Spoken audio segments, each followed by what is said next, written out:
It's time to talk rates.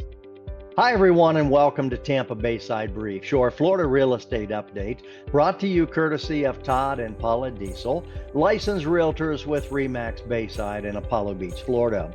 I'm Todd Diesel, and it's my pleasure today to discuss home mortgage rates. Yes, we're all aware many folks are frozen in real estate, afraid to do anything. They're waiting on the Fed to adjust interest rates. And yes, Fed rates have a direct impact on car loans, credit cards, and maybe many of your personal loans, but they do not set mortgage rates. In fact, the mortgage rates have already come down without the Fed funds rate cut by Jerome Powell. So why did this happen? And what could happen once the Fed actually does start cutting interest rates? Well, let's look at this chart because rates have been moving lower because they follow the 10-year Treasury note. So we start there. They don't follow the Fed funds rate. It gets all the press. So if we look at this chart with the 10-year Treasury, we can see back in May it hovered about 4.7%. I've got an arrow there. And today it's near 3.8%.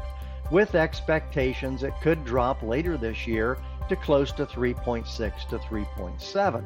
You say, well, Todd, that's below mortgage rates. Well, yeah, because this value needs to have a risk premium, or what I'll call a margin, put on top of it, which makes up the mortgage interest rate. So let's look at a chart and see where rates have been historically. Because back in the 1970s, 1980s, rates exceeded 8%, and yet folks bought and sold homes. In 2010, we begin to see artificially low rates that existed for nearly 11 years, all due to a financial crisis followed by COVID.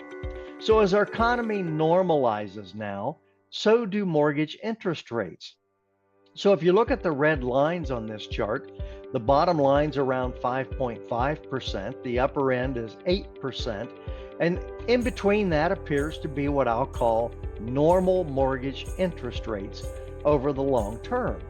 So today we're in that range, and actually we're heading closer to 5.5, possibly as early as next year.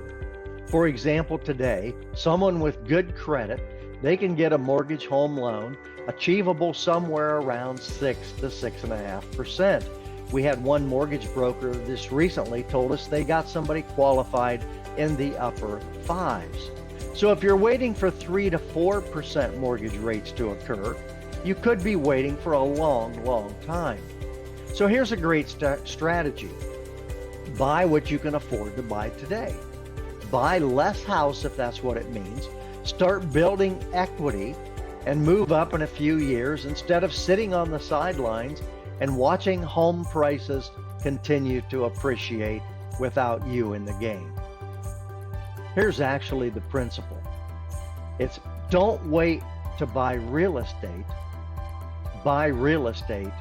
and wait. Until next time, this is Todd Diesel, thanking you for joining us on behalf of Paula and myself.